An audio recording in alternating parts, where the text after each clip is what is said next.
Welcome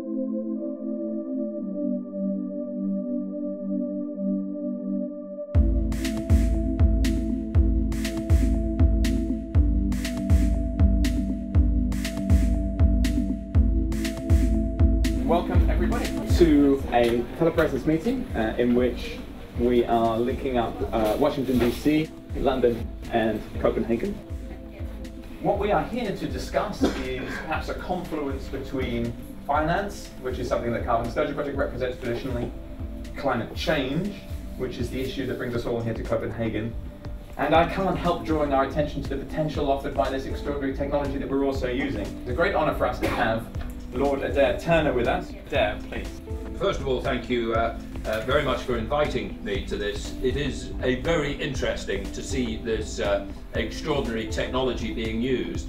The UK, as you may know, is already committed by Act of Parliament to reduce our emissions by 2050 by 80% below 1990 levels. We believe that there are huge opportunities for energy efficiency improvement both in households and throughout the whole of business and industry. I've been very keen to support the work of the Carbon Disclosure Project, who have been focused on getting businesses to disclose what their carbon emissions are, because in order to disclose what their carbon emissions are, they actually have to measure what their carbon emissions are, and once they've measured what their carbon emissions are, they start thinking about what their carbon emissions are.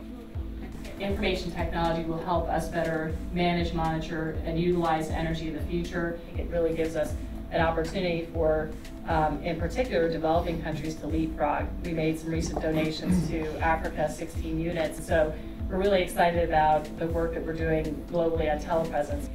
We at AT&T are really excited about our partnership with Cisco. We've developed this really amazing technology that holds the potential to replace untold numbers of trip miles. We're in different time zones and thousands of miles apart, and yet we're having a very material conversation here.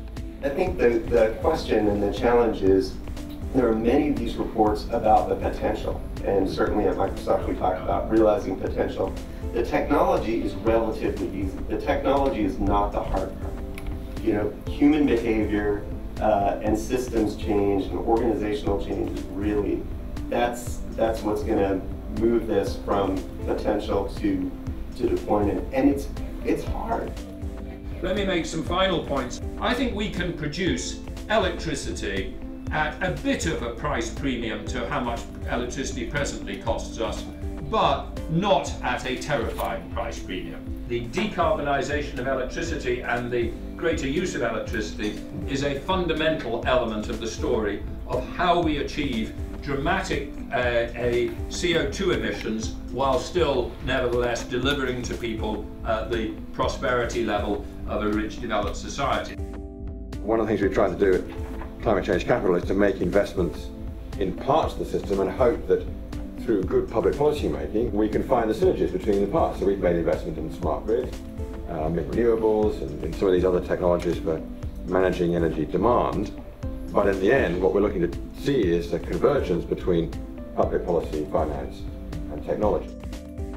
Adair, I have to, on behalf of everybody in the room, thank you very much indeed for your time today. Very much felt that you were here, so once again thank you very much, and also thank you to AT&T in Washington, and I hope you have a very good day.